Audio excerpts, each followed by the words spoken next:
Kamu itu miskin tak mungkin bisa punya rumah seperti ini. Ibu mertuaku tertawa puas menghinaku. Tapi seminggu kemudian saat dia berkeliling melihat rumah yang diimpikan aku muncul dan berkata, "Selamat datang di rumahku." Sebelum cerita dimulai silahkan tulis di kolom komentar dari daerah mana saja teman-teman yang menonton cerita ini. Jangan lupa like dan subscribe agar channel ini bisa semakin berkembang dan mempersembahkan cerita yang lebih menarik lagi.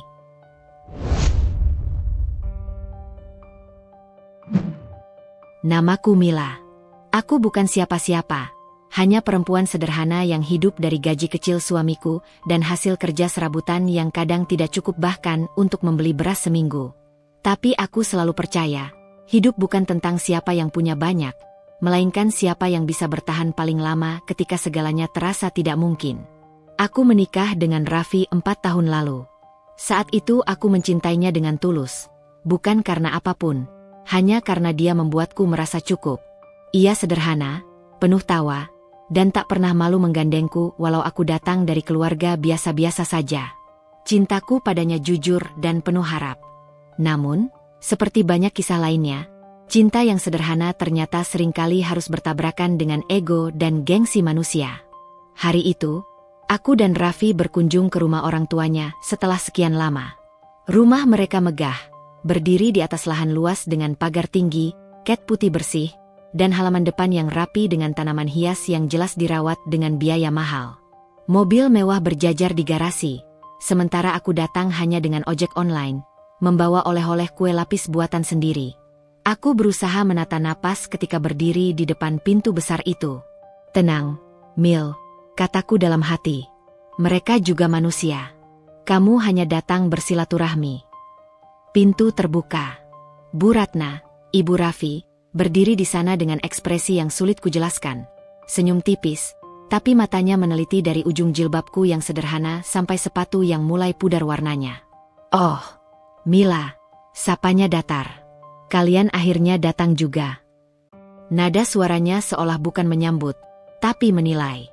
Aku berusaha tersenyum, menunduk sopan. "Assalamualaikum, Bu. Ini ada sedikit kue, saya buat sendiri. Semoga Ibu suka." Ia tidak langsung menjawab salamku. Tangannya hanya menerima kotak kue itu dengan 2 jari, seperti takut tangannya kotor. "Kue lapis," katanya. "Kamu masih suka bikin-bikin begitu?" "Ya, lumayanlah buat camilan kalau sedang bosan." Aku tersenyum, mencoba tidak tersinggung. Tapi di dalam dadaku, ada rasa kecil yang tergores. Raffi hanya diam di sebelahku, menggenggam tanganku singkat lalu melepaskannya. Sejak kami menikah, ia memang jarang membela jika ibunya mulai menyindir. Katanya, "Ibu cuma begitu, Mil. Jangan dimasukkan ke hati." Tapi bagaimana mungkin aku tidak merasa perih ketika setiap kalimat dari mertuaku terasa seperti pisau? Kami masuk ke ruang tamu. Semua tertata rapi, perabot mahal, aroma lilin aromaterapi, lampu gantung besar di atas kepala. Aku duduk dengan hati-hati di ujung sofa, takut meninggalkan bekas di kain putihnya yang seperti baru dibeli. Bu Ratna duduk di hadapan kami, menyilangkan kaki, sambil menatapku dari atas ke bawah. "Jadi, gimana sekarang? Kalian masih ngontrak?" Pertanyaannya seperti batu yang dilempar tiba-tiba. Aku tersenyum tipis. "Iya, Bu. Masih. Kami baru bisa nabung sedikit-sedikit. Semoga nanti bisa punya rumah sendiri." Ia tertawa kecil, bukan tawa bahagia, tapi tawa mengejek. "Mila, kamu itu realistis sedikit, Nak. Zaman sekarang, orang mau punya rumah butuh ratusan juta. Gajinya Raffi berapa sih? Kamu juga kerja apa? Jangan mimpi terlalu tinggi. Kadang perempuan harus tahu diri." Raffi menunduk. Aku merasakan jantungku mengepal, tapi tetap memaksakan diri untuk tenang. "Saya tahu, Bu. Tapi saya percaya, kalau kita kerja keras dan sabar, pasti ada jalannya." "Oh ya?" katanya sambil mengangkat alis. "Kamu ini kayaknya kebanyakan nonton sinetron motivasi. Deh, dunia nyata itu keras, Mila. Apalagi kalau kamu cuma perempuan biasa, nggak punya modal, nggak punya nama. Rumah seperti ini," ia menepuk sofa di sebelahnya, "tidak akan pernah kamu miliki. Kamu itu miskin. Tak mungkin bisa punya rumah sebagus ini. Aku membeku. Kata-kata itu meluncur pelan, tapi terasa seperti ledakan di dada. Miskin. Kata itu bukan hal baru bagiku, tapi kali ini rasanya seperti penghinaan, bukan kenyataan. Aku menatapnya perlahan, mencoba tersenyum walau suaraku bergetar. Terima kasih atas nasihatnya, Bu. Saya akan ingat. Bu Ratna tersenyum puas, seperti singa yang baru saja menangkap mangsanya. Bagus kalau kamu sadar diri. Jangan terlalu berharap lebih dari hidup, nanti kecewa. Raffi menelan ludah. Aku tahu dia ingin bicara, tapi keberanian itu tidak pernah datang. Dan mungkin itulah saat aku benar-benar tahu, aku sendirian. Sisa kunjungan itu berlalu dengan dingin. Aku menahan air mata sampai keluar rumah. Saat kami berjalan menuju jalan depan, aku berkata pelan pada Raffi, aku cuma ingin pulang. Ia tidak menjawab. Hanya berjalan di sampingku, menatap ke depan, seolah takut menoleh padaku. Di perjalanan, hujan turun. Aku menatap keluar jendela, menyaksikan tetes-tetes air di kaca. Dalam pantulan bayangan, aku melihat wajahku sendiri, letih, tapi tidak kalah. Suara Bu Ratna masih terngiang-ngiang di kepalaku. Kamu itu miskin, Mila. Tak mungkin bisa punya rumah sebagus ini. Malam itu, setelah kami sampai di rumah kontrakan yang sempit dan lembab, aku duduk di depan meja kayu butut dan membuka buku kecil tempatku menulis harapan-harapan kecil. Tanganku gemetar, tapi aku menulis dengan hati yang bulat. Suatu hari nanti, aku akan punya rumah lebih indah dari milikmu, Bu Ratna. Tapi bukan karena aku ingin pamer. Karena aku ingin kau tahu, bahwa yang kau remehkan hari ini, bisa berdiri paling tinggi suatu saat nanti. Aku menutup buku itu, lalu menatap langit-langit rumah kontrakanku yang penuh noda bocor. Hujan di luar belum berhenti, tapi entah mengapa, di dalam dadaku mulai tumbuh keyakinan kecil.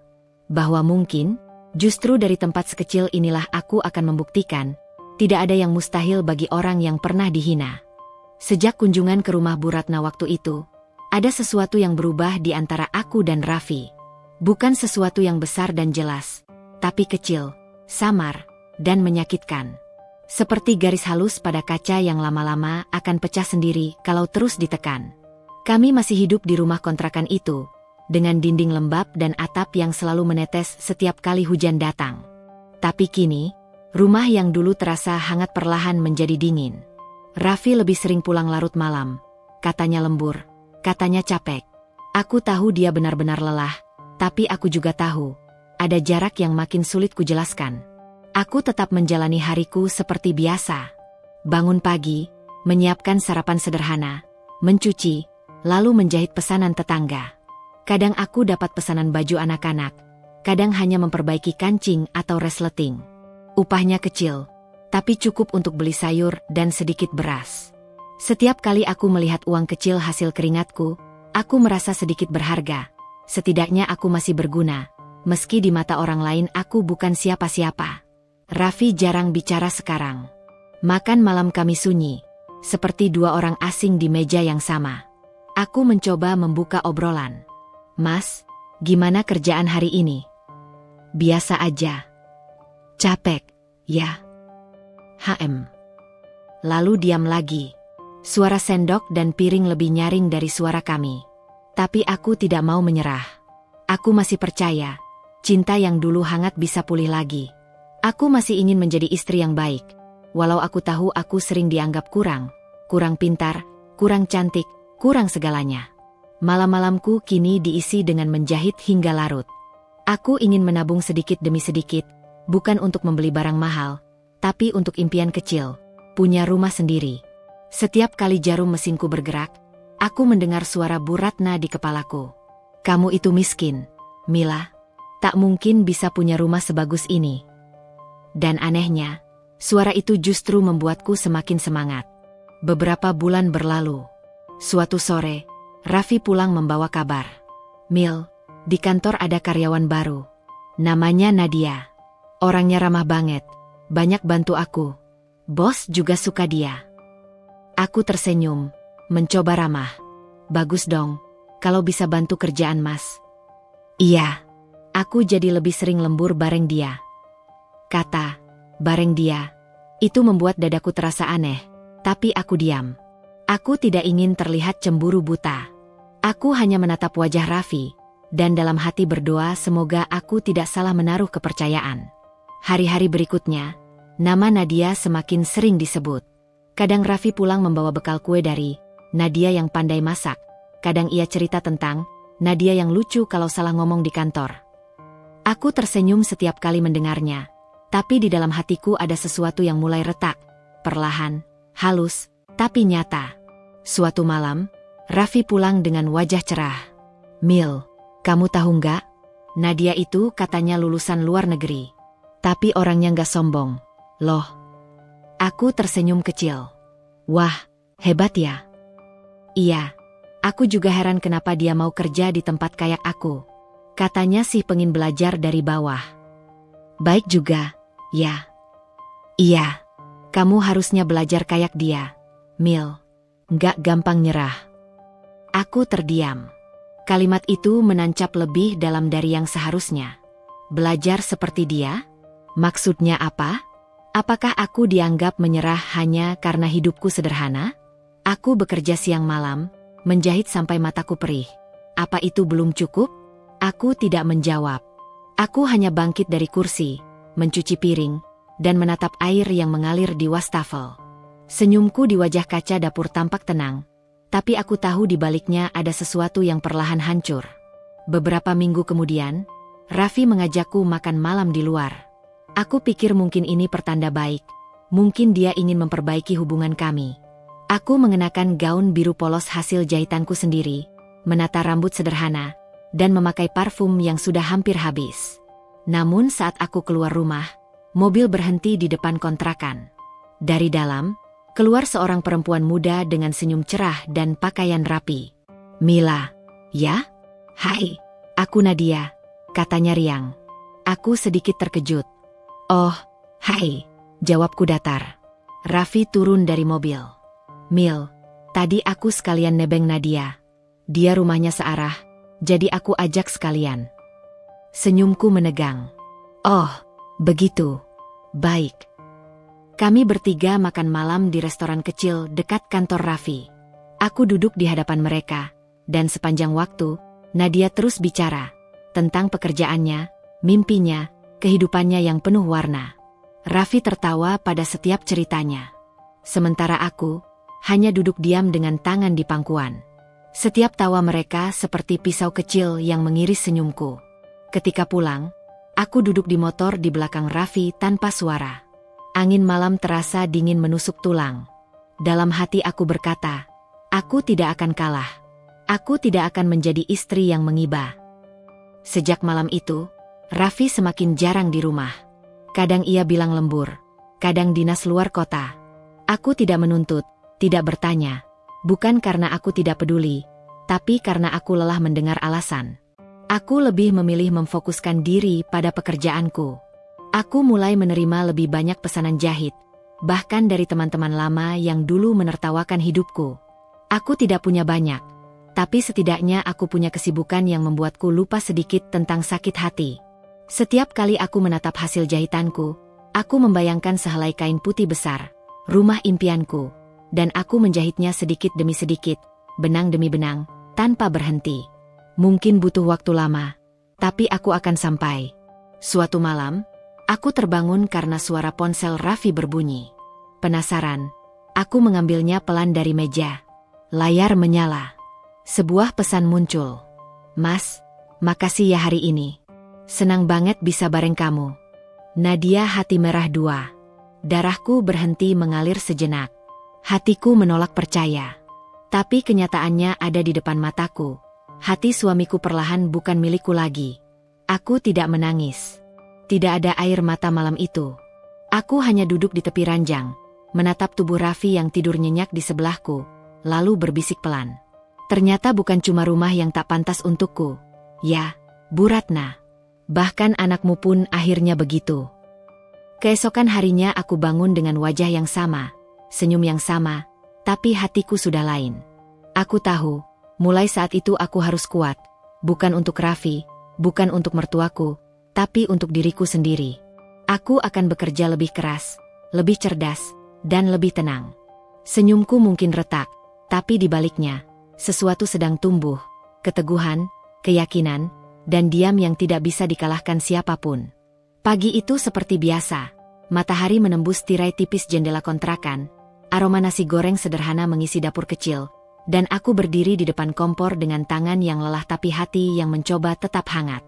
Namun ada satu hal yang berbeda. Raffi tidak pulang semalam. Sudah 3 kali dalam seminggu ini ia menginap di luar. Katanya karena lembur di kantor. Aku mencoba percaya, tapi keyakinanku mulai rapuh. Pesan di ponselnya dari Nadia beberapa waktu lalu masih melekat di kepalaku. Kalimat pendek, tapi punya 1000 makna. Aku duduk di kursi kayu kecil, menatap 2 piring yang sudah kusiapkan di meja makan. Nasi goreng sudah dingin, telur dadar mulai kering di pinggir. Aku menatap jam di dinding, pukul 8:30. Ia tak memberi kabar apapun. Aku menarik napas dalam-dalam dan memutuskan untuk membereskan meja.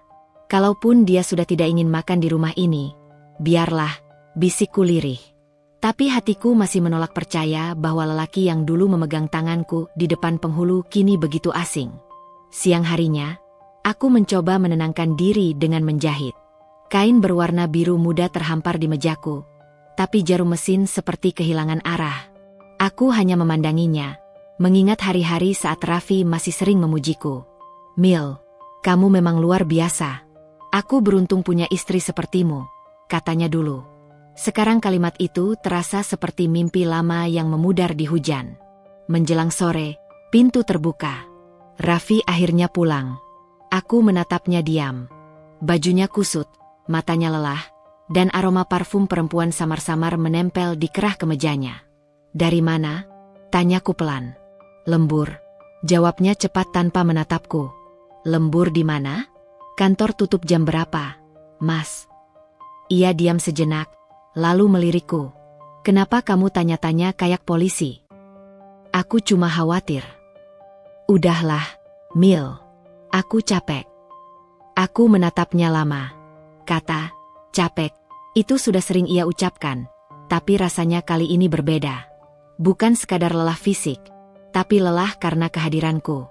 Aku mendekat, mencoba memeluknya. Tapi tubuhnya kaku. Ia mundur selangkah. "Mau ngapain sih? Aku lagi nggak mau diganggu." Aku menurunkan tangan, menatapnya tanpa suara. "Mas, aku cuma butuh waktu sendiri, oke?" katanya, lalu berjalan ke kamar dan menutup pintu. Suara pintu yang menutup itu seperti palu yang memukul dadaku. Aku berdiri di ruang tamu sendirian, memandangi dinding kusam rumah kontrakan kami, dan untuk pertama kalinya, aku merasa pernikahan kami bukan lagi tempat untuk pulang. Hanya ruangan yang menampung 2 orang yang sudah kehilangan arah. Hari-hari berikutnya jadi lebih sepi. Raffi makin jarang di rumah. Aku berhenti menunggu. Aku berhenti bertanya. Yang kulakukan hanya bekerja dan berdoa agar hatiku tidak sepenuhnya mati. Suatu malam, hujan turun deras. Aku sedang menjahit ketika ponselku bergetar. Nomor tak dikenal menelepon. "Halo. Ini dengan Bu Mila?" Suara di seberang terdengar ragu. "Iya, benar. Dengan siapa, ya?" "Saya Yuli, teman sekantor Raffi. Saya cuma mau bilang, mungkin Bu Mila perlu tahu, Raffi sekarang sering pergi bareng Nadia. Hampir tiap malam mereka pulang bareng. Saya nggak mau ikut campur, tapi saya kasihan lihat ibu." Dunia tiba-tiba terasa berputar. Aku tidak menjawab, hanya menutup telepon perlahan. Tanganku gemetar, tapi air mata tak keluar. Mungkin karena hatiku sudah terlalu penuh untuk menangis.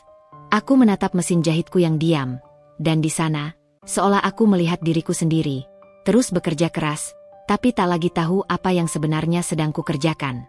Keesokan paginya, aku memutuskan pergi ke kantor Raffi. Aku ingin tahu kebenarannya.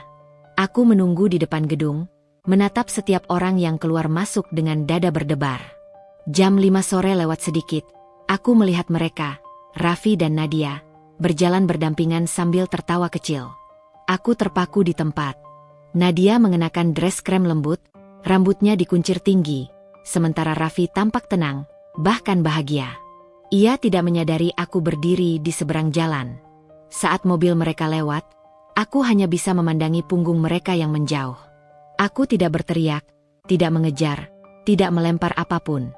Aku hanya berdiri di bawah hujan yang mulai turun, membiarkan air membasahi wajahku, karena mungkin, di antara air hujan itu, aku bisa menyembunyikan air mataku sendiri. Malamnya, Raffi pulang dengan wajah berseri. Ia tak tahu aku melihat semuanya.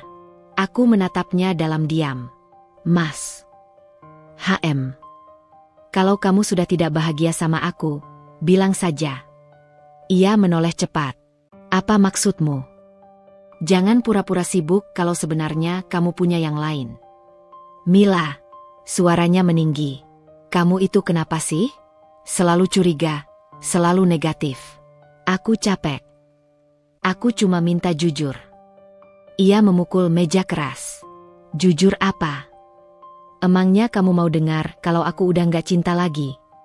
Kalimat itu jatuh seperti badai. Aku membeku. Ia melanjutkan dengan nada kasar. Kamu pikir aku gak malu hidup kayak gini? Tiap hari makan tahu tempe, kontrakan bocor, bini gak bisa dandan. Aku juga manusia, Mil. Aku pengen hidup yang layak. Aku menatapnya lama. Jadi kamu salahkan aku karena miskin? Ia tertawa miris. Kamu aja bilang sendiri, kita nggak punya apa-apa. Ibu benar, aku salah pilih. Aku menarik napas pelan, menahan getar di dada. Lalu dengan suara paling tenang yang bisa kukeluarkan, aku berkata, kalau begitu, pergilah, Mas, ke hidup yang kau anggap lebih layak. Raffi menatapku, kaget. Maksudmu? Aku nggak akan tahan orang yang tinggal bersamaku tapi hatinya di tempat lain. Aku berjalan ke kamar, membuka lemari, dan mengambil koper kecil. Aku nggak akan memohon. Aku nggak akan menangis. Tapi aku janji, Mas, suatu hari nanti, kamu akan tahu apa artinya diremehkan oleh orang yang kamu kira tidak akan bisa bangkit. Raffi hanya berdiri diam, menatapku dengan campuran marah dan bingung. Malam itu, aku tidur di ruang tamu. Ia di kamar. Tidak ada kata-kata lagi di antara kami. Beberapa minggu kemudian, ia benar-benar pergi. Tidak ada salam, tidak ada pesan. Hanya kamar kosong dan keheningan. Aku tahu ia bersama Nadia. Aku tahu semua orang akan menertawakan aku. Perempuan miskin yang ditinggal suami demi wanita yang lebih cantik, lebih pintar, lebih kaya. Tapi aku tidak mau jadi korban selamanya. Aku mulai bekerja 2 kali lipat, menjahit lebih banyak, menerima pesanan besar-besaran dari pelanggan toko. Aku menolak menyesali apapun. Karena di balik semua luka ini, aku tahu, sesuatu sedang tumbuh dalam diriku. Kekuatan yang tidak bisa dibeli siapapun.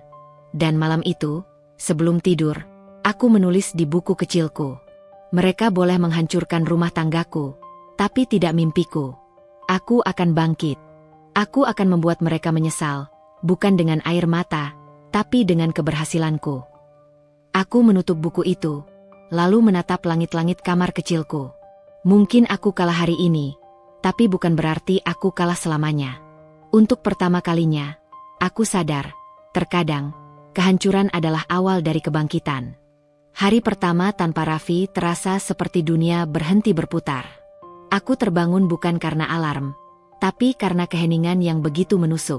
Tak ada lagi suara langkah kaki Raffi, tak ada piring tambahan di meja makan, tak ada yang mengeluh soal sarapan yang itu-itu saja. Hanya aku, udara pagi yang dingin, dan sisa aroma sabun cuci di tangan. Aku duduk di pinggir kasur, menatap koper kecil di sudut kamar. Koper itu dulunya berisi pakaian Raffi. Sekarang kosong, tapi entah kenapa, kelegaan kecil menelusup di sela-sela sesak di dadaku. Aku tidak lagi harus menunggu. Tidak lagi harus menebak-nebak di mana dia berada. Aku menarik napas panjang. Aku sendiri, bisikku lirih.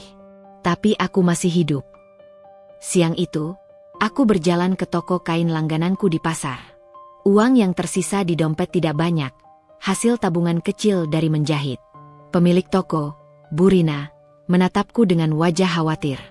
Mila, kamu kelihatan pucat. Raffi kemana? Kok jarang bareng lagi? Aku tersenyum, memaksakan ketenangan. Dia sibuk, Bu.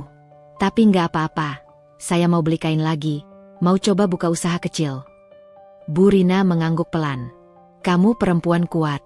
Saya percaya kamu bisa. Kalimat sederhana itu seperti pelukan yang tidak terlihat. Aku membeli beberapa potong kain, katun polos, batik murah, dan sedikit rendah sisa. Kain-kain itu bukan sekadar bahan jahitan bagiku. Mereka adalah awal dari sesuatu, fondasi kecil yang ingin kubangun dengan tanganku sendiri. Malamnya, aku mulai menjahit. Bukan untuk pelanggan, tapi untuk diriku sendiri. Aku menjahit baju sederhana, rok polos, dan beberapa tas kain kecil. Di tengah jahitan, air mataku sempat jatuh. Bukan karena sedih, tapi karena aku sadar betapa lama aku berhenti mencintai diriku sendiri. Selama ini aku hanya menjahit untuk orang lain, berlari memenuhi kebutuhan orang lain, menjaga rumah agar terlihat sempurna. Tapi untukku sendiri, aku lupa. Sekarang giliranmu, Mil, bisikku pada diri sendiri. Sekarang giliranmu. Hari demi hari berjalan lambat. Kadang aku masih menangis diam-diam saat malam datang. Kadang aku ingin menyerah saat mesin jahit rusak atau pesanan sepi. Tapi setiap kali aku teringat wajah Raffi dan kata-kata ibunya. Kamu itu miskin, nggak mungkin bisa punya rumah bagus. Aku mengusap air mata dan kembali duduk di depan mesin jahit. Sakit itu berubah menjadi bahan bakar. Beberapa bulan kemudian, usahaku mulai tumbuh. Awalnya hanya pesanan dari tetangga, lalu merambah ke pelanggan kecil dari media sosial. Seorang pelanggan bahkan menulis komentar. Hasil jahitannya rapi banget, Mbak. Terlihat penuh cinta. Aku tersenyum membaca itu. Ya, cinta. Sesuatu yang dulu membuatku hancur, kini jadi bahan untuk menciptakan kembali hidupku. Suatu sore, aku mendapat undangan dari Bu Rina. Katanya, ada pameran UMKM lokal di balai kota, dan ia ingin aku ikut serta membawa hasil jahitanku. Aku sempat ragu. Aku tidak punya banyak modal, tidak punya stand mewah, hanya beberapa gaun sederhana dan tas kain. Tapi Bu Rina berkata, jangan pikirkan besar kecilnya, Mila. Tunjukkan saja kerja kerasmu. Akhirnya, aku datang. Pameran itu ramai, penuh warna, dan untuk pertama kalinya setelah sekian lama, aku berdiri di tengah kerumunan bukan sebagai istri seseorang, tapi sebagai diriku sendiri. Beberapa orang menatap hasil jahitanku dengan kagum. Aduh, ini cantik banget, Mbak, handmade ya. Aku tersenyum bangga. Iya, Bu. Semua saya jahit sendiri. Hari itu aku menjual hampir semua barang yang kubawa. Saat pulang, aku membawa tas yang tak lagi penuh barang, tapi penuh harapan baru. Malamnya aku duduk di depan cermin, menatap wajahku yang mulai terlihat berbeda. Tidak lagi pucat dan kosong. Ada semangat yang pelan-pelan menyala. Rambutku kuikat tinggi, wajahku kubersihkan, dan untuk pertama kalinya aku berkata jujur pada pantulan di cermin. Aku sudah tidak takut lagi. Aku tidak butuh mereka untuk merasa berharga. Aku mengambil buku kecilku, buku yang dulu kutulis saat hatiku hancur, dan menambahkan satu kalimat baru di halaman terakhir. Aku mungkin lahir dari luka, tapi aku tumbuh dari keberanian. Beberapa minggu kemudian, aku mendapatkan kabar yang membuat dadaku bergetar. Ada program pinjaman usaha kecil dari pemerintah daerah untuk perempuan mandiri. Aku memberanikan diri mendaftar. Seminggu kemudian, aku diterima. Itu berarti aku bisa menyewa tempat kecil untuk menjual hasil jahitanku. Bukan lagi dari rumah kontrakan sempit, tapi dari toko kecilku sendiri. Aku menamai toko itu Laras Atelier. Laras, yang berarti harmoni, keseimbangan. Karena aku ingin hidupku tak lagi timpang antara cinta dan harga diri. Hari pertama membuka toko, aku menyalakan lampu di papan nama dan tersenyum. Orang-orang mulai berdatangan, membeli, memesan, memuji. Dan setiap kali seseorang menyebut namaku, aku tahu, dunia tidak lagi sama. Aku bukan lagi perempuan yang ditinggalkan. Aku adalah perempuan yang memilih bertahan, dan menang dengan caranya sendiri. Malam itu, sebelum menutup toko, aku memandang keluar jendela. Hujan turun pelan, seperti dulu. Tapi kali ini, Aku tidak lagi berdiri sendirian di bawahnya.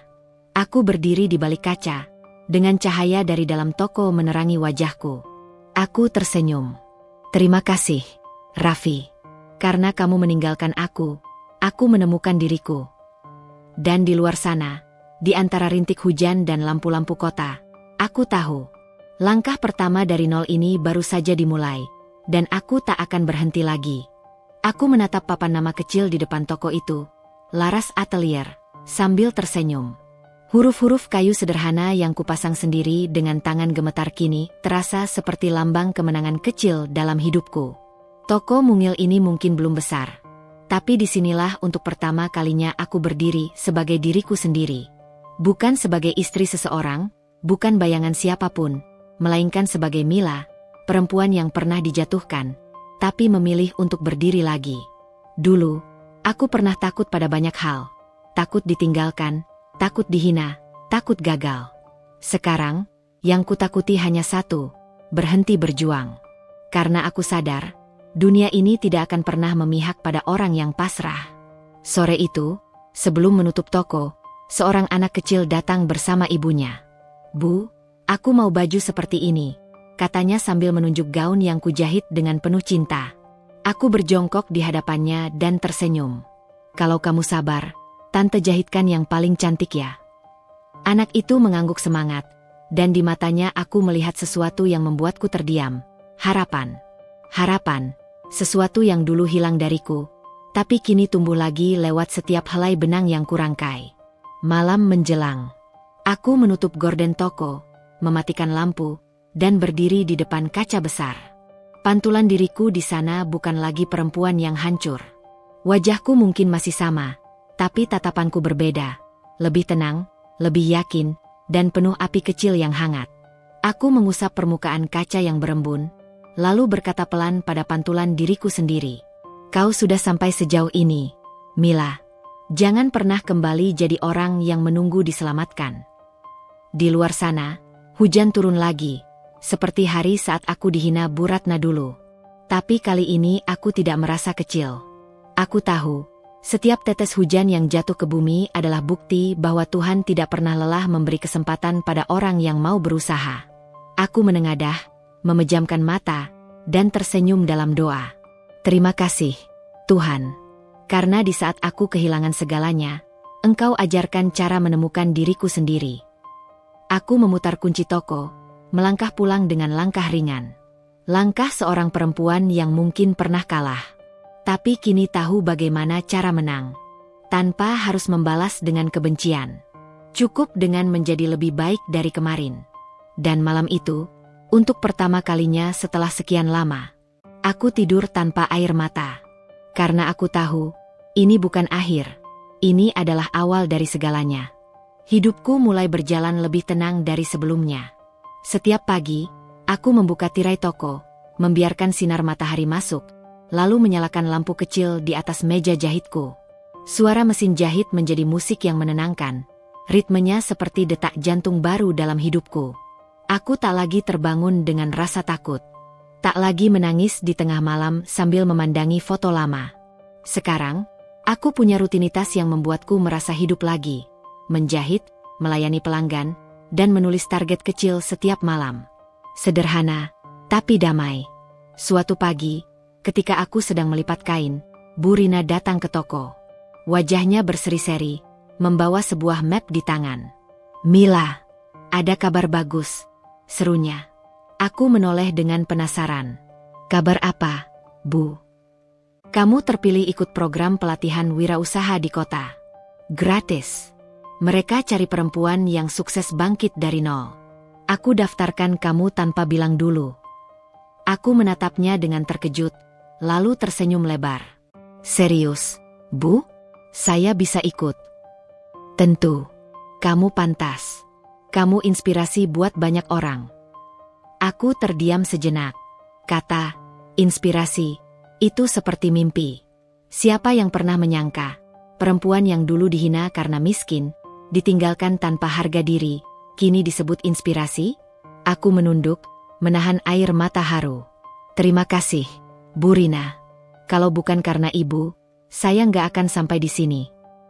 Bu Rina menepuk bahuku lembut. Kamu sampai di sini karena kamu sendiri, Mil. Jangan lupa itu. Hari pelatihan itu tiba. Aku mengenakan blus putih hasil jahitanku sendiri dan rok hitam sederhana. Rambutku kuikat rapi, wajahku kutata dengan make up tipis. Di depan cermin, aku berbisik, kau bukan Mila yang dulu. Hari ini, buktikan itu. Pelatihan diadakan di sebuah hotel besar di pusat kota. Ruangan luas, ber-AC dingin, dengan banner bertuliskan, Wirausaha Perempuan Mandiri Indonesia. Aku duduk di barisan tengah, mencatat setiap materi dengan semangat. Tapi di tengah-tengah sesi, saat aku menoleh untuk mengambil pena yang jatuh, mataku bertemu dengan seseorang yang membuat napasku berhenti. Raffi. Dia berdiri di dekat pintu belakang, mengenakan kemeja biru muda, tampak lebih kurus, wajahnya lelah tapi masih kukenali. Aku membeku. Dunia seolah berhenti berputar. Semua rasa yang dulu kukubur muncul bersamaan. Marah, rindu, kecewa, dan getir. Dia menatapku dengan mata yang sama seperti dulu. Tapi kali ini ada sesuatu yang lain di sana. Penyesalan. Setelah sesi berakhir, aku bergegas keluar. Aku tidak ingin bertemu dengannya. Tapi suaranya menghentikanku. Mila, tunggu. Langkahku berhenti. Aku menutup mata sejenak, lalu menoleh perlahan. Kenapa kamu di sini, Raffi? Tanyaku datar. Dia mengusap tengkuknya, gugup. Aku kerja di lembaga penyedia pelatihannya. Aku baru tahu kamu ikut. Aku menatapnya dingin. Lalu kenapa harus bicara dengan aku? Urusan kita sudah selesai bertahun lalu. Dia menunduk. Aku tahu. Tapi aku cuma mau minta maaf. Aku tertawa kecil, getir. Maaf? Setelah semua yang kamu dan ibumu lakukan. Mila, aku tahu aku jahat. Aku pengecut. Aku ninggalin kamu waktu kamu paling butuh aku. Tapi waktu itu aku tertekan. Ibu. Aku mengangkat tangan, memotong ucapannya. Jangan salahkan ibumu. Kamu yang memilih diam. Kamu yang membiarkan aku dihina setiap hari. Kamu yang pergi. Dia diam. Matanya berkaca-kaca. Aku cuma mau kamu tahu. Aku menyesal, katanya lirih. Aku menarik napas panjang, menatapnya lurus-lurus. Penyesalanmu tidak bisa menghapus luka yang kamu buat, Raffi. Tapi terima kasih sudah datang untuk mengatakannya. Sekarang, aku harus pergi. Aku berbalik dan berjalan pergi tanpa menoleh. Untuk pertama kalinya, langkahku tidak gemetar. Aku tidak lagi merasa kecil di hadapan dia. Karena kali ini, aku tahu, akulah yang berdiri di atas reruntuhan yang dulu ia tinggalkan. Beberapa minggu setelah itu, toko, Laras Atelier, makin ramai. Pesanan datang dari luar kota. Aku bahkan mulai punya 2 karyawan muda yang membantuku menjahit. Hidupku perlahan membaik, tapi setiap malam, ada sedikit bayangan yang datang di antara kesibukan. Wajah Raffi dan kalimat, aku menyesal. Awalnya aku mengabaikannya. Tapi suatu sore, dia datang lagi ke toko. Dia berdiri di depan pintu dengan wajah canggung, membawa kantong plastik berisi makanan. Aku boleh masuk? Tanyanya pelan. Aku menatapnya lama sebelum menjawab. Masuklah. Kami duduk di kursi dekat jendela. Suasana canggung. Aku nggak akan ganggu lama, katanya. Aku cuma mau bilang, aku bangga sama kamu, Mil. Kamu bisa sejauh ini. Aku lihat nama kamu di brosur pelatihan. Semua orang nyebut kamu contoh perempuan kuat. Aku menghela napas. Aku kuat bukan karena aku ingin, Raffi. Tapi karena aku dipaksa oleh keadaan. Dia tersenyum pahit. Dan keadaan itu salah satunya aku. Aku menatapnya. Dulu aku pikir kalau hari ini datang, aku akan marah, berteriak, atau menangis. Tapi ternyata tidak. Yang ada hanya rasa lega. Karena ternyata, aku sudah sembuh.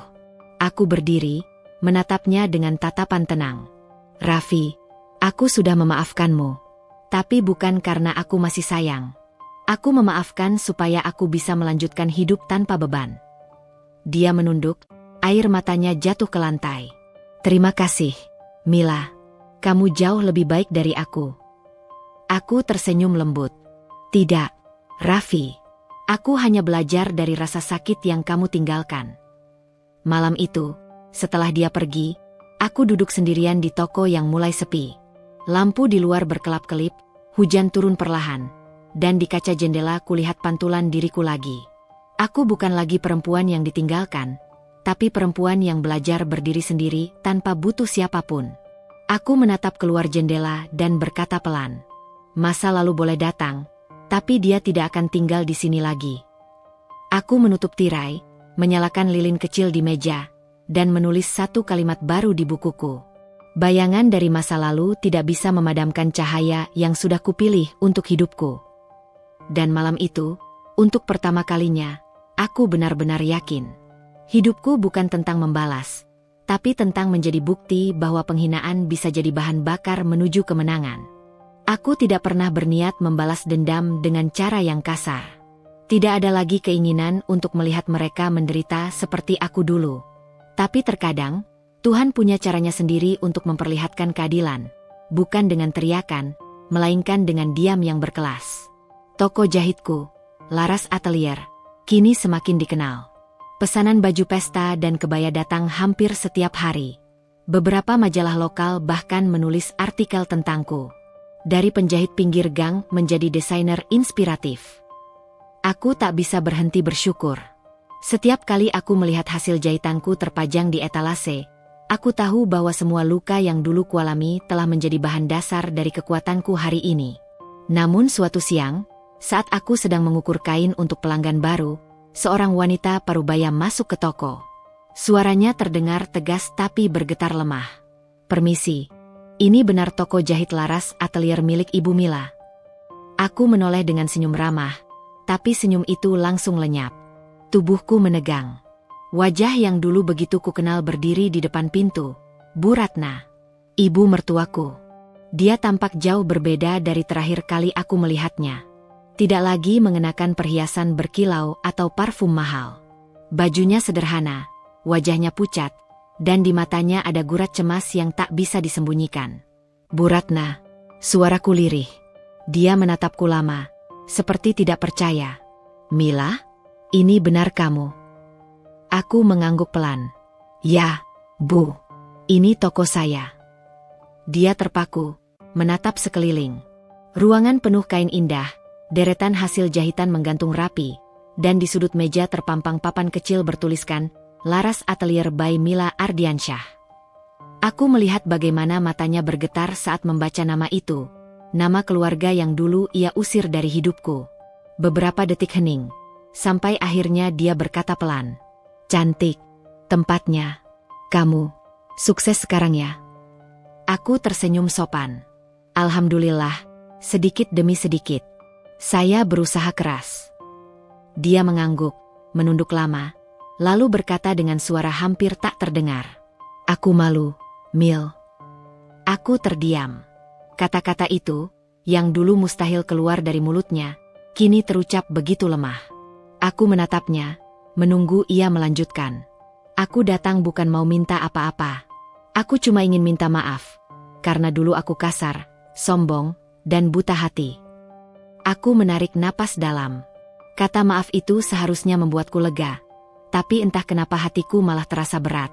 Terlalu banyak luka yang ia tanam dulu, hinaan, cacian, tatapan penuh jijik. Waktu itu aku pikir kamu cuma perempuan miskin yang mau numpang hidup dari anakku, lanjutnya dengan suara bergetar. Tapi ternyata, kamu justru yang paling tulus.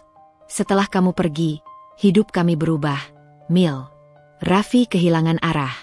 Aku kehilangan segalanya. Rumah dijual, usaha bangkrut. Dan aku baru sadar, yang paling kaya sebenarnya bukan yang punya harta, tapi yang punya hati sekuat kamu. Aku menatapnya lama. Dulu aku ingin mendengar pengakuan ini, tapi sekarang saat semuanya sudah berbalik, aku malah tidak tahu harus merasa apa. Marah? Kasihan? Atau justru tenang? Aku akhirnya menjawab lembut. Bu Ratna, saya sudah lama memaafkan ibu. Tapi bukan karena saya lupa apa yang ibu lakukan. Saya memaafkan supaya saya bisa hidup tanpa beban. Dia menatapku dengan mata basah. Terima kasih, Mila. Kamu jauh lebih mulia dari yang aku kira. Aku tersenyum. Bukan mulia, Bu. Saya cuma belajar dari cara ibu memperlakukan saya dulu. Saya tahu rasanya diremehkan, jadi saya tidak ingin melakukan hal yang sama pada orang lain. Beberapa minggu kemudian, aku mendengar kabar bahwa Bu Ratna tinggal di rumah kontrakan kecil di pinggiran kota. Suaminya sakit, Raffi pergi bekerja ke luar daerah, dan hidup mereka tidak semewah dulu. Entah kenapa, hatiku tidak merasa puas atau gembira mendengar itu. Aku hanya merasa, hidup memang selalu adil pada waktunya. Suatu sore, aku memutuskan datang mengunjungi mereka. Rumahnya sederhana, cat dindingnya mulai mengelupas. Bu Ratna membuka pintu dengan wajah kaget dan sedikit panik. "Mila, kamu datang." Aku tersenyum. "Saya bawakan sedikit makanan, Bu, untuk Bapak." Dia menatap bingkisan di tanganku, lalu menunduk, menangis pelan. "Kenapa kamu masih mau datang, Mil? Setelah semua yang aku lakukan." Aku duduk di kursi tua di ruang tamu itu dan menjawab pelan. "Karena dulu saya juga pernah tidak punya siapa-siapa, Bu. Saya tahu rasanya. Dan saya tidak ingin ibu merasakannya sendirian." Dia menangis makin keras, suaranya pecah. "Dulu aku menghina kamu karena kamu miskin. Aku lupa kalau kemiskinan bisa datang kapan saja. Aku lupa kalau yang aku hina ternyata perempuan yang jauh lebih berhati daripada aku." Aku menatapnya dengan mata yang ikut berkaca-kaca. "Bu, saya dulu menangis setiap malam karena kata-kata ibu. Tapi sekarang, saya bersyukur ibu pernah melakukannya. Karena kalau tidak, saya mungkin tidak akan sekuat ini." Dia menggenggam tanganku erat-erat. "Mila, kamu seperti cermin buat aku. Setiap kali aku lihat kamu, aku lihat kesombongan aku dulu. Dan aku malu sama diri sendiri." Aku hanya tersenyum kecil. "Kalau begitu, anggaplah saya datang bukan untuk mengingatkan masa lalu, tapi untuk menunjukkan kalau semua orang bisa berubah, termasuk ibu." Sore itu, sebelum aku pamit, Bu Ratna memelukku. Pelukan yang dulu tak pernah aku rasakan. Hangat, tulus, penuh penyesalan. Dan di pelukan itu, aku tahu, siklus dendam yang dulu mengikat kami akhirnya berakhir. Ketika aku berjalan meninggalkan rumah itu, matahari mulai turun perlahan. Langit memerah, seperti menandai bab baru dalam hidupku. Aku tersenyum, melangkah mantap sambil berbisik dalam hati. Dulu aku dihina karena miskin, sekarang aku berdiri di tempat yang sama untuk memberi, bukan membalas. Karena kadang, kemenangan sejati adalah ketika kita tidak perlu membuktikan apa-apa lagi. Dan di kaca mobil yang memantulkan wajahku, aku melihat sosok perempuan yang dulu pernah diremehkan, kini berdiri anggun, penuh harga diri, dan sudah berdamai dengan masa lalunya. Hidup kadang lucu. Ia berputar dengan cara yang tak bisa kita tebak. Dulu aku hanya bisa menatap rumah besar dari kejauhan, memimpikan punya satu saja tempat layak untuk berteduh. Dan kini, aku berdiri di halaman sebuah rumah yang lebih indah dari apapun yang dulu pernah kubayangkan. Rumah itu berdiri di atas tanah seluas 400 meter persegi, dengan dinding berwarna krem lembut, jendela besar berbingkai putih, dan taman mungil di depan yang ditanami bunga lavender. Bau cat baru masih terasa, bercampur aroma tanah yang basah setelah hujan. Setiap kali aku melangkah ke dalamnya, aku masih sering menahan air mata, bukan karena sedih, tapi karena tak percaya aku benar-benar sampai di titik ini. Rumah ini bukan sekadar bangunan. Ia adalah simbol dari perjuangan, luka, dan keteguhan hati yang kutanam bertahun-tahun. Setiap batu bata seperti menyimpan kenangan tentang malam-malam aku menangis sambil menjahit, tentang hari-hari aku diremehkan, tentang kata-kata hinaan yang dulu menusuk begitu dalam. Dan hari itu, takdir memberiku pertunjukan yang tak akan pernah kulupakan. Pagi itu, aku sedang berbincang dengan agen properti yang membantuku menata taman rumah baru. Rumah di sebelah sedang dikunjungi oleh calon pembeli. Pasangan parubaya ditemani seorang pria muda. Dari kejauhan, aku hanya sekilas melirik. Tapi ketika aku mendengar suara tawa perempuan itu, jantungku langsung berhenti berdetak sesaat. Aku tahu suara itu. Aku hafal nadanya. Tawa yang dulu menyakitkan setiap kali menghinaku di meja makan keluarga Ardiansyah. Bu Ratna.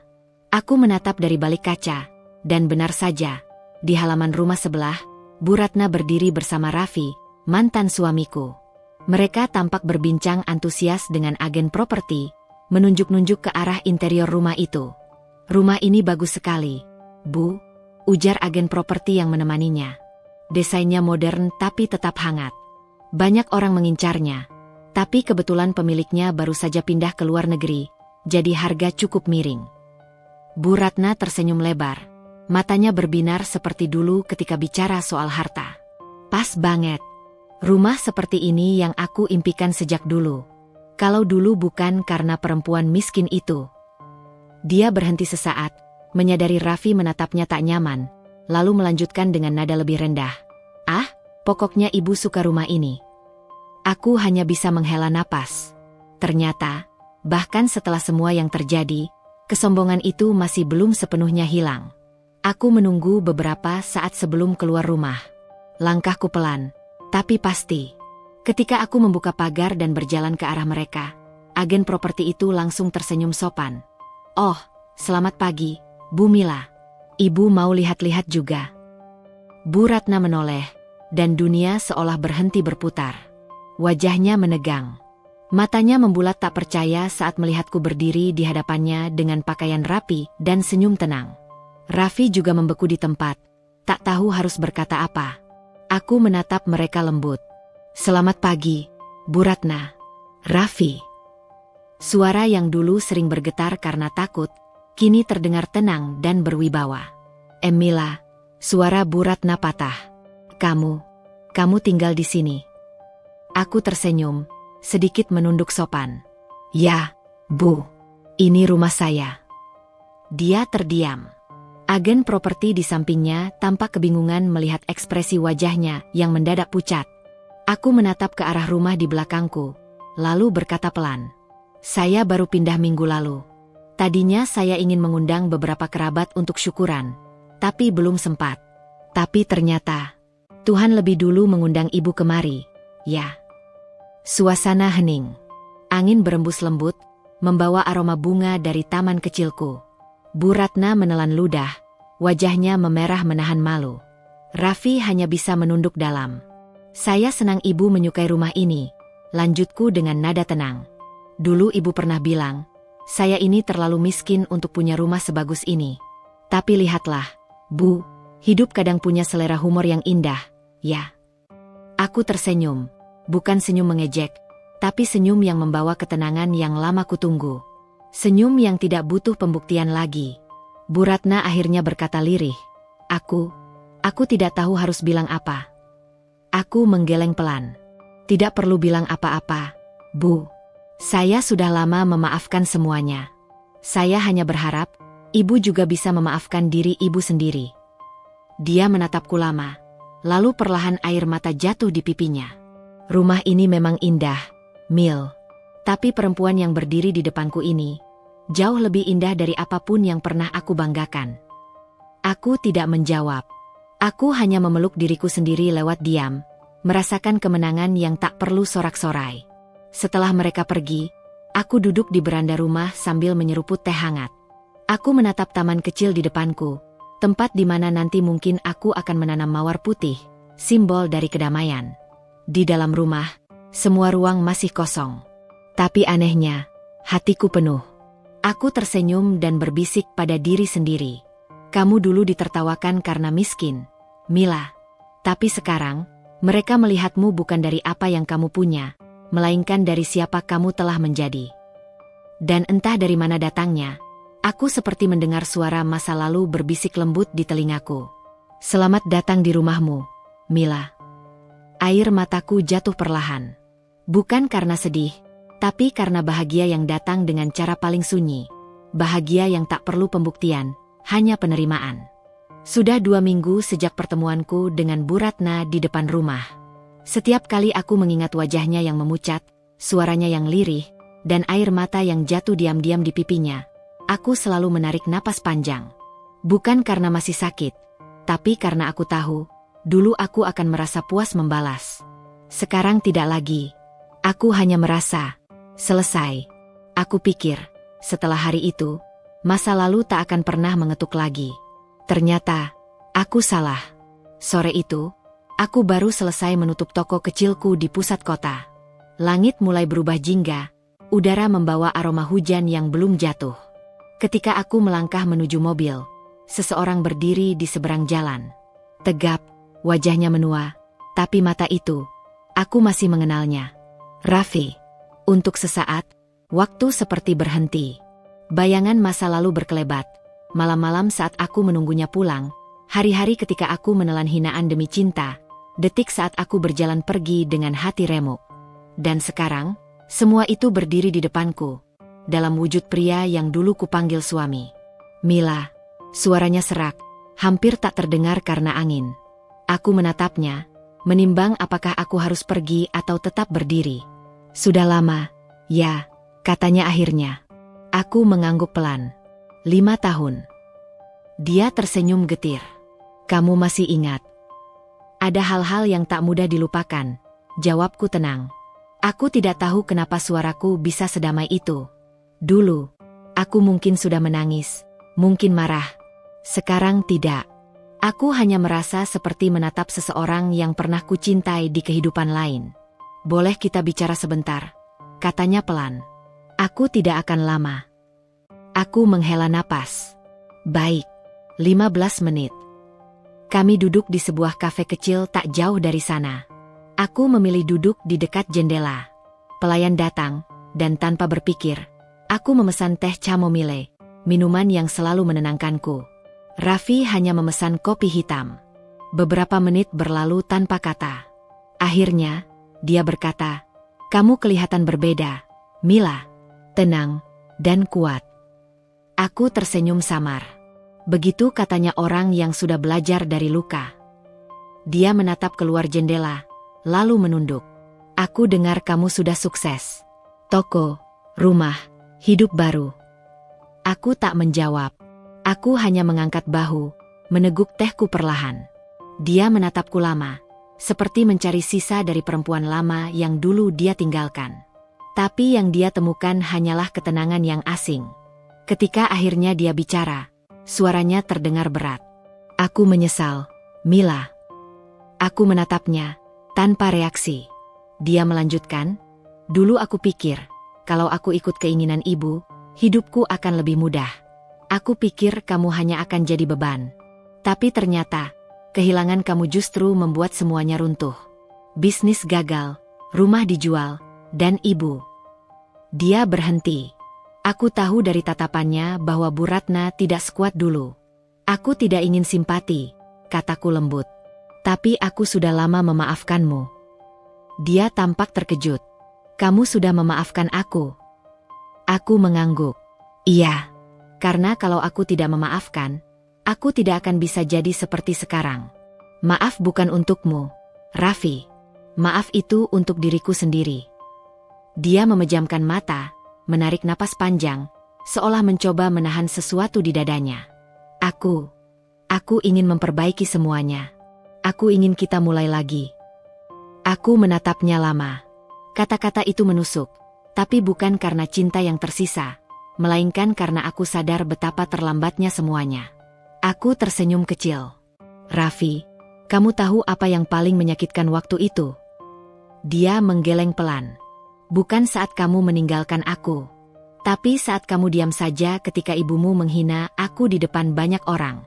Kamu biarkan harga diriku diinjak karena kamu takut terlihat miskin. Suaraku tenang, tapi hatiku bergetar. Aku tak pernah benci kamu. Aku hanya kecewa karena aku pernah mengira cinta bisa membuat seseorang berani membela yang benar. Raffi menunduk, kedua tangannya mengepal di atas meja. Mila, aku salah. Aku tahu, tapi aku ingin menebusnya. Aku ingin kamu kembali. Aku menatap wajahnya, pria yang dulu begitu kucintai, sekarang tampak rapuh, kehilangan arah. Aku sudah punya rumah, Raffi, tapi bukan rumah yang bisa kamu masuki lagi. Dia mengerutkan dahi. Maksudmu? Rumah itu bukan sekadar bangunan. Itu ruang dalam diriku yang dulu penuh luka. Sekarang sudah sembuh. Dan kamu tidak termasuk di dalamnya. Dia terdiam, memandangi cangkir kopinya yang sudah dingin. matanya basah, tapi dia tersenyum samar. Aku mengerti. Aku menatap jam tanganku. Waktu kita sudah habis, Raffi. Aku berdiri, mengambil tas, lalu menatapnya sekali lagi. Terima kasih sudah datang. Tapi perjalanan kita sudah selesai. Aku berjalan keluar dari kafe itu dengan langkah ringan. Udara sore terasa hangat di kulitku, seperti menepuk lembut bahuku. Di trotoar, aku berhenti sejenak dan menatap ke langit. Untuk pertama kalinya setelah sekian lama, aku benar-benar merasa bebas. Tidak ada lagi dendam, tidak ada lagi penyesalan. Hanya kedamaian, yang dulu kucari di pelukan orang lain, tapi ternyata hanya bisa kutemukan di dalam diriku sendiri. Malamnya, aku duduk di beranda rumah, memandang lampu-lampu kota yang berkelip. Aku membayangkan Raffi berjalan pulang dengan langkah gontai, mungkin menyesali semua yang telah hilang. Tapi aku tahu, setiap orang punya waktunya masing-masing untuk belajar. Aku sudah melewati masa itu. Sekarang giliranku hidup.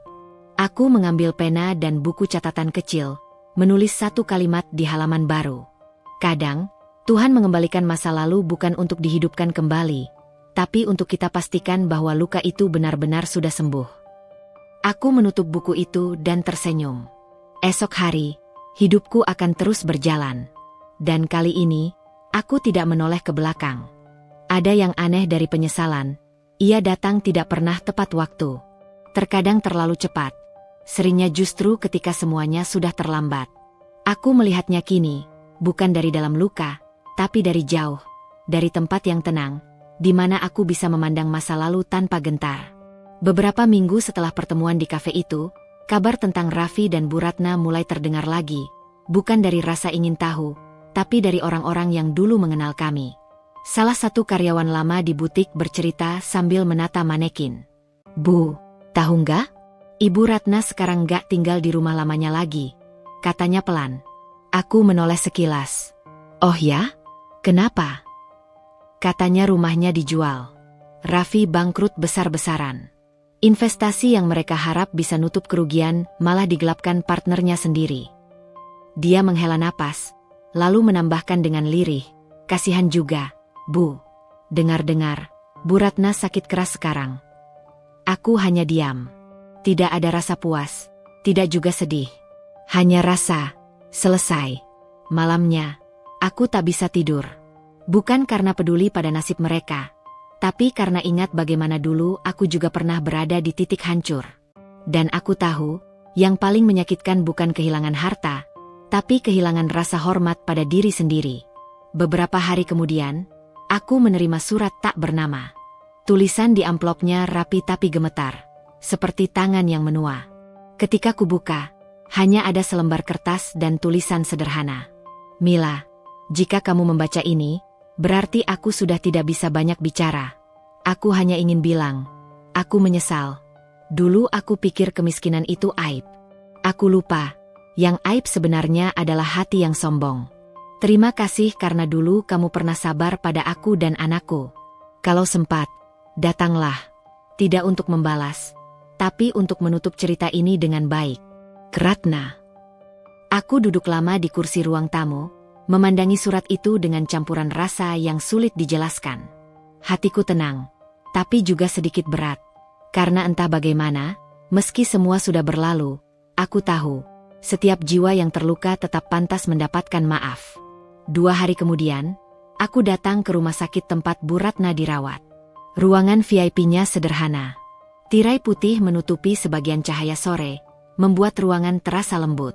Di sana, aku melihat sosok yang dulu begitu kuat kini terbaring lemah, kulitnya pucat, matanya cekung. Raffi duduk di kursi samping, wajahnya murung. Ketika melihatku datang, ia segera berdiri. Mila, kamu datang, katanya pelan, suaranya nyaris tak terdengar. Aku hanya mengangguk. Bu Ratna membuka mata perlahan. Saat pandangannya bertemu denganku, ada air mata yang langsung mengalir di ujung matanya. Mila, suaranya serak. Kamu benar-benar datang. Aku mendekat, menggenggam tangannya yang dingin. Iya, Bu, saya datang. Dia tersenyum lemah. Aku nggak pantas kamu panggil ibu lagi. Aku sudah terlalu jahat padamu. Aku menggeleng. Tidak, Bu. Saya tetap panggil Ibu. Karena bagaimanapun, Ibu pernah jadi bagian dari hidup saya. Dia terisak, bahunya bergetar. Waktu kamu pergi dulu, aku kira aku menang. Tapi setiap malam aku lihat wajahmu di mimpi, dan aku tahu aku kalah. Bukan karena kamu kaya sekarang, tapi karena kamu bisa bahagia tanpa harus menjatuhkan siapapun. Aku tidak bisa menahan air mata yang mulai mengalir. Ibu, semua itu sudah lewat. Saya tidak benci, sungguh. Dia tersenyum, lemah tapi tulus. Terima kasih, Mila. Tuhan kasih aku umur panjang cuma supaya aku sempat minta maaf padamu. Tangan dinginnya menggenggam tanganku lebih erat. Jaga dirimu, nak. Jangan biarkan dunia membuatmu seperti aku dulu, sombong karena takut miskin. Aku mengangguk sambil menahan tangis. Ketika aku keluar dari ruangan itu, matahari sudah hampir tenggelam. Sinarnya oranye, hangat, tapi perih di mata. Dan di saat itu, aku tahu, sebuah bab dalam hidupku benar-benar ditutup dengan damai. Seminggu kemudian, Bu Ratna meninggal dunia. Raffi mengabarkan kabar itu lewat pesan singkat. Aku datang ke pemakaman, berdiri agak jauh dari pelayat. Tidak banyak orang hadir. Hujan turun tipis. Seperti langit pun ikut menghapus sisa kesombongan yang dulu sempat menodai. Ketika peti diturunkan, Raffi mendekat padaku. Terima kasih sudah datang, Mila, katanya dengan mata sembab. Aku menatapnya. Kamu sudah menebus kesalahanmu, Raffi. Sekarang tugasmu cuma satu, berdamai dengan diri sendiri. Dia mengangguk pelan. Aku ingin belajar dari kamu. Aku tersenyum samar. Belajarlah. Tapi bukan untuk mengejar aku lagi. Belajarlah supaya kamu nggak kehilangan dirimu sendiri. Dia menunduk, dan kali ini aku tahu dia benar-benar paham. Beberapa minggu setelahnya, aku sering duduk di teras rumah sambil menatap taman lavender yang mulai mekar. Ada ketenangan baru di dalam dadaku. Tidak ada lagi suara marah, tidak ada lagi bayangan hinaan. Yang tersisa hanya kesyukuran, karena aku pernah jatuh sedalam itu, tapi Tuhan memberiku kesempatan untuk naik tanpa harus menginjak siapapun. Aku mengambil buku catatanku lagi, menulis pelan. Penyesalan bukan hukuman. Ia adalah cara Tuhan mengajarkan bahwa setiap luka bisa menjadi doa, kalau kita mau menerimanya dengan ikhlas. Angin sore berhembus lembut, mengibaskan helai rambutku. Aku menatap langit, lalu berbisik. Sudah selesai, Bu Ratna. Semua sudah selesai. Dan untuk pertama kalinya sejak lama, hatiku terasa benar-benar ringan. Sudah hampir setahun sejak hari pemakaman itu. Musim demi musim berganti, bunga-bunga di taman rumahku tumbuh dan gugur berkali-kali. Namun setiap kali kelopak ungu lavender itu bermekaran, aku selalu teringat satu hal, bahwa hidup, meski pernah sesakit apapun, selalu tahu caranya tumbuh kembali. Kini rumahku benar-benar terasa seperti rumah, bukan sekadar bangunan, tapi tempat aku bernaung dengan hati yang damai. Setiap sudutnya menyimpan cerita. Dinding ruang tamu masih ada coretan halus ketika dulu aku menggambar rancangan butik di malam-malam panjang penuh doa. Di dapur, aroma kayu manis dan kopi sering bercampur, mengisi udara setiap pagi. Dan di teras, kursi rotan tempat aku biasa menulis kini jadi tempat favoritku menatap senja. Lucunya, aku tidak lagi merasa perlu membuktikan apa-apa pada siapapun. Aku tidak lagi menatap rumah ini dengan perasaan bangga yang ingin pamer, tapi dengan syukur yang diam-diam. Dulu aku membangun ini karena ingin menunjukkan bahwa aku bisa. Sekarang aku tinggal di dalamnya karena aku tahu, aku pantas. Butikku kini berkembang. Dari satu ruang kecil di pasar lama, kini sudah memiliki 2 cabang di kota lain. Karyawanku bertambah.